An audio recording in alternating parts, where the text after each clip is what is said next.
L'évaluation des éventuels nouveaux sports se fait à travers une procédure très équitable, très transparente et aussi très professionnelle. Nous regardons d'abord chacun des sports en fonction de nos critères de décision. Nous examinons sa popularité, son universalité.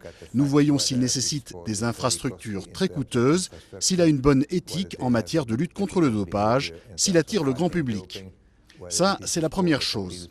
Ensuite, nous envoyons des experts et des observateurs à leurs championnats du monde et à leurs événements majeurs.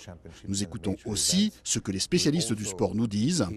Puis, les sports font une présentation devant la commission exécutive avec des questions et réponses. Et enfin, la commission exécutive fera une proposition à la session du CIO, qui est son assemblée générale.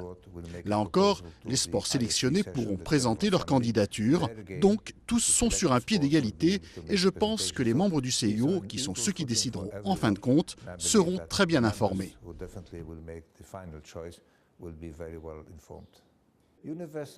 L'universalité est l'un des principaux critères. Ce n'est pas le critère principal, mais c'est un atout pour un sport de pouvoir dire qu'il est pratiqué dans de très nombreux pays.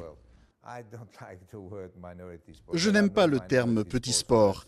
Il n'y a pas de petit sport pour nous. Tous les sports sont sur un pied d'égalité.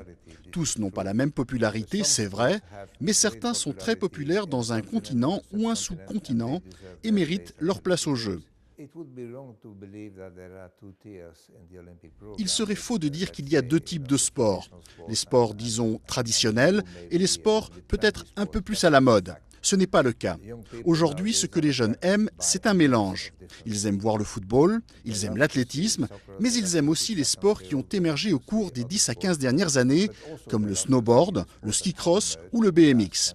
Nous devons être le reflet de cela.